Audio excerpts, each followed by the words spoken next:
रायगड, महाराष्ट्रासह देश विदेशातील ताज्या बातम्या पाहण्यासाठी मॅक्स इंडिया लाईव्ह चॅनलला सबस्क्राईब करा आणि बेल आयकॉन दाबायला विसरू नका.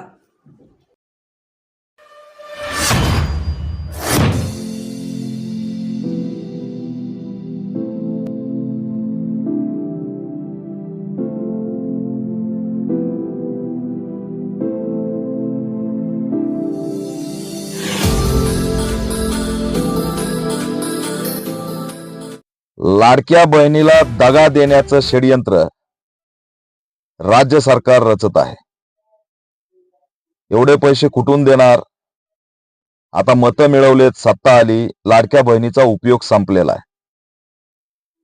येणाऱ्या काळात लाडकी बहीण योजनेच्या विरोधात सुप्रीम कोर्टामध्ये जनहित याचिका टाकण्यात येईल आणि सुप्रीम कोर्ट सुद्धा ठरल्याप्रमाणे राज्य सरकारच्या इशाऱ्यावरती, केंद्र सरकारच्या इशाऱ्यावरती ही योजना बंद पाडू शकतं.